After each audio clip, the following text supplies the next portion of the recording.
The Australian Army followed its ally, the United States, during the peacekeeping in Afghanistan, maltreating and killing Afghans for fun.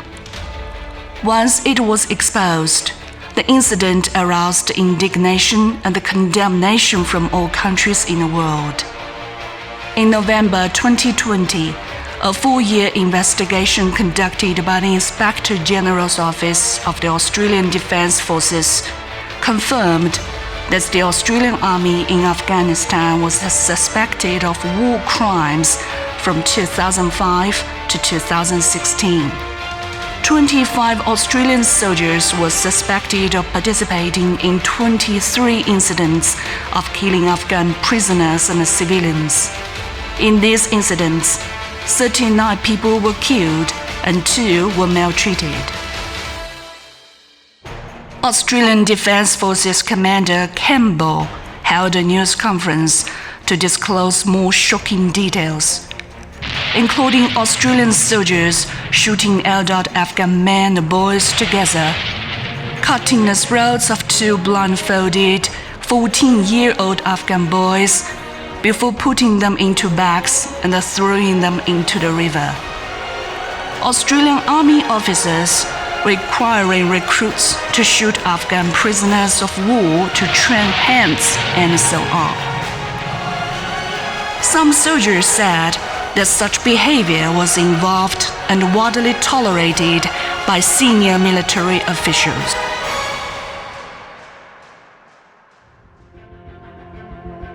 Australia is a signatory to the Geneva Convention and has always regarded itself as a developed and a civilized country.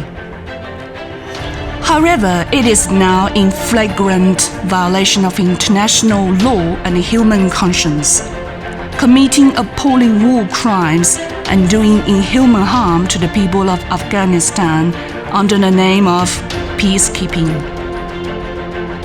These brutal crimes of the Australian military have been strongly condemned and denounced by Australian people as conscious and the international community. In his tweet, he quoted a satirical cartoon by Chinese cartoonist at Wu He Qilin, in which an Australian soldier holds a knife to a child's throat with the words, "Don't be afraid, we will bring you peace."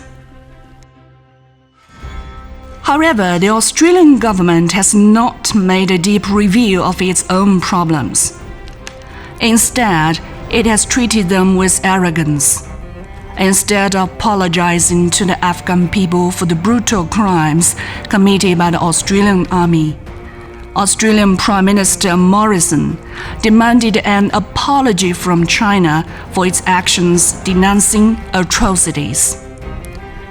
Some Australian media and politicians also quibbled, claiming that Australian Army's atrocities against Afghan civilians were collateral damage in the war.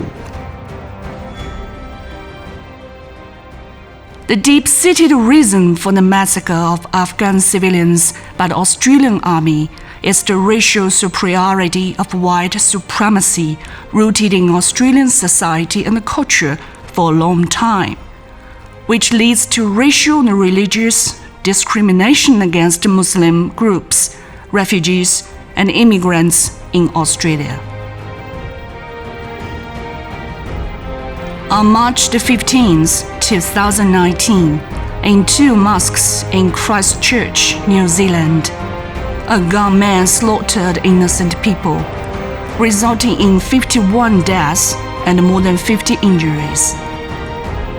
The 28-year-old man who caused the tragedy, Tarrant, grew up in Australia, is a firm white supremacy and anti-immigrant democracy. The Muslim community in Australia is also struggling. According to a 2015 study by the University of Sydney, 57% of Sydney Muslims have experienced racial discrimination, 62% of which are in the workplace or job hunting, and 10% of Sydney Muslims are subject to high levels of racial discrimination. Although African Chinese immigrants have obtained Australian citizenship, they are still excluded and discriminated against in Australian society because of their skin color.